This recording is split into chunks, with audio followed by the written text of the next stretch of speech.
Okay, welcome to a new episode of Nate's MMA Corner. I'm Nate, and if you're watching my show, you're in my corner. Wait, hold on. Let me just straighten this camera out. Okay, there we go. So today's episode is a post-fight for UFC 269. And I know what you're thinking. Oh, well, it's borderline the next event.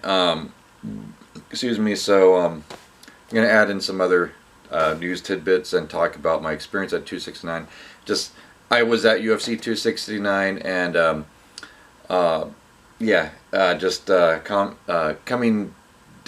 calming down from that trip, how awesome it was. So I meant to get this video out sooner than later, but better late than never, right? And I'll add in some other MMA news in the mix to spice things up. So, but a quick rundown of UFC 269 and. So I was there in attendance, 8th row cage side, if you saw my video, and then I occasionally got to the front row and posed for some pictures, as some of you saw on social media. And thank you, Bruno Silva, for the picture. Yeah, great fights altogether. Anyways, so quick post-fight rundown of the main card. To kick off the main card in the bantamweight division, we had Sean O'Malley defeat Rolion Pava, TKO punches, round 1. This was a great finish for Sean O'Malley, great big win, and yeah, he definitely deserves a top 10, I think, at this point. Then we get into the the flyweight division. Kai Kara-France defeats Cody Garbrandt. TKO punches round 1. This was a fun fight and pretty much how I expected to turn out.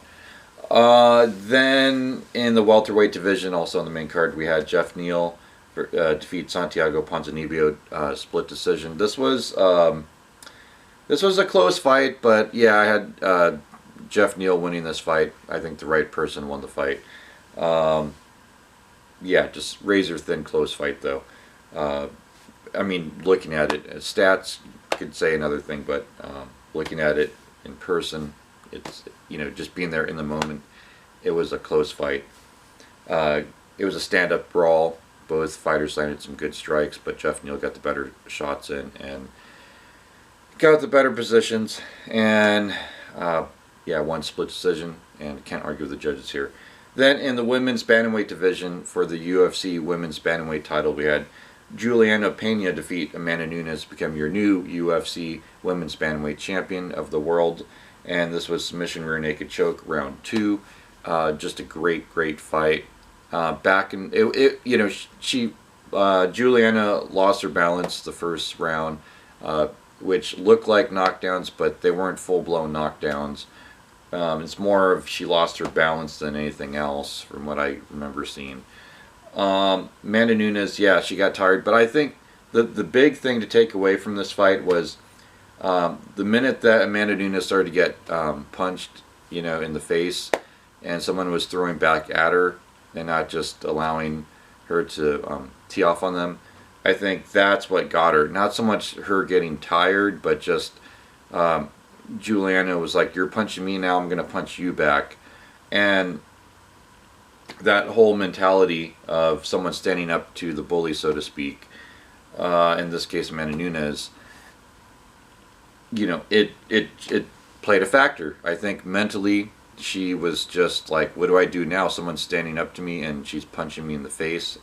This hasn't happened to me in a while. And for every one shot she lands, I get another shot landed to me. Ooh, wow, what do I do? And so I think, that second round, that's pretty much what it was.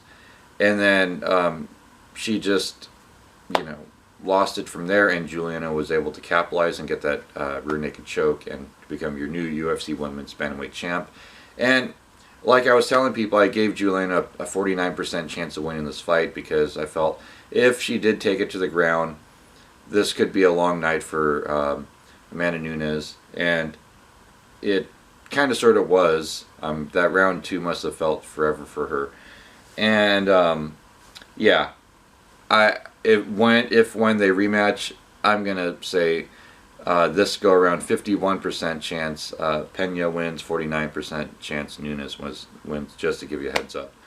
So I'm going to have it the other way around, but could go either way. Then in the lightweight division, the main event we had for the UFC Lightweight Championship of the World, Charles Oliveira defending against Dustin the Diamond Poirier, and this ended submission rear naked choke round 3, and this was a good fight, pretty much how I thought, but I thought it'd be a third round knockout rather than submission, but I knew there would be a finish, and Charles Oliveira is the real deal. So there you have it. There's what happened, and you know, this whole main card was just awesome top to bottom. Even the one decision on the main card was a hard-fought fight. And anyways, so I got some packages here in the mail. I'm going to open it for you guys. And let's see here. Share with you my UFC merch that I ordered. And other MMA news, by the way, Eagle FC, which is run by Khabib, they signed Kevin Lee, according to MMA Junkie and other MMA news outlets. They signed Kevin Lee, and they will not be signing women's female fighters due to Khabib feeling there's lack of female talent out there. But anyways, yeah, I'm so excited for this UFC sweater. Finally arrived in the mail. Got this on Black Friday, and here we go. Oh wow, I like the logo. Looks really nice. Yeah, so this is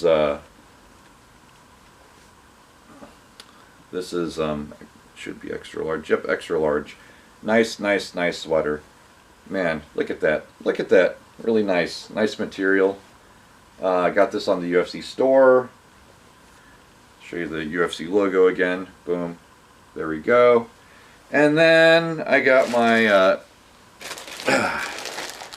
UFC 269 shirts, that's what these should be. Hopefully they got the order right. Sure they did.